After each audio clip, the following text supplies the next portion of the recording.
Lights, camera, action.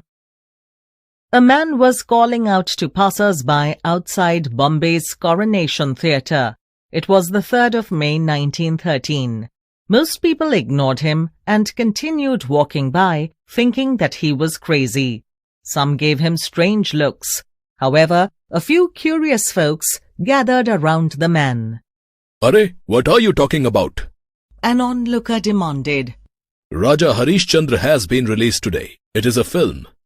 The man replied enthusiastically. "A film? What's that? Is it like a play?" The onlooker asked.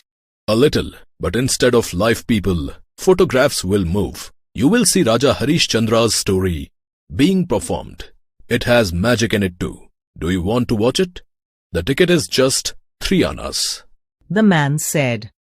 After a brief discussion among themselves, the group of onlookers decided to give it a try. They were the first audience of India's first silent film, Raja Harishchandra, and its maker was none other than Dada Saheb Phalke. Dhundiraj Govind Phalke, more popularly known as Dada Saheb Phalke, was a photographer and a magician who had also studied painting and sculpting, dramatics and architecture at the Sir Jamsetji Jiji Bhoy School of Art and the Maharaja Sayaji Rao University of Baroda. He was always involved in some new creative pursuit or the other. One day, Dada Saheb Phalke went to watch the film The Life of Christ. He was mesmerized by what he saw. He felt it was magical. He was a photographer, but even then, this was all new to him. He came home and shared his experience with his wife Saraswati. "Saraswati," he said, "I take still pictures, but these pictures were moving. There were people in those pictures. They moved like they did in real life. I was so fascinated that I watched the next show too." Saraswati smiled. She knew her husband's childlike enthusiasm very well. "You know, I'm going to learn how to make these moving pictures. I will make films in India and tell Indian stories through films," he declared. Although Dada Saheb was very passionate about everything that he did, he was not very successful in his businesses. So some people called him crazy. But his wife Saraswati recognized his talent and passion. She was proud of him.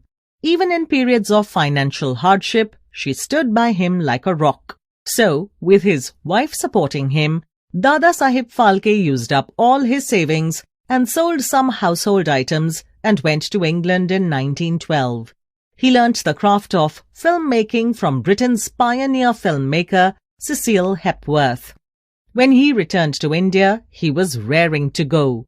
He wanted to make a film. With great excitement, he shared his plans with his family and friends. Some of his friends thought he had lost his mind. In fact, they even tried to get him admitted to an asylum. Once again, his wife was his only supporter. He pledged his life insurance policies and Saraswati sold her jewelry to raise money for the film. With that money, he ordered a camera and other equipment from Germany, but it wasn't sufficient to make a film. So to help financiers understand the impact of films, he made a short film called Growth of a Pea Plant. He planted a pea and shot it at intervals over a period to demonstrate how the pea sprouted and grew tendrils. This short film had the desired impact on financiers, and he got some loans. He began to plan his first film in all earnest, but he couldn't think of a suitable topic. The whole family would have animated discussions about which story to choose. Saraswati would suggest a story, and he would reject it for some reason. He would suggest one, and the children would reject the idea.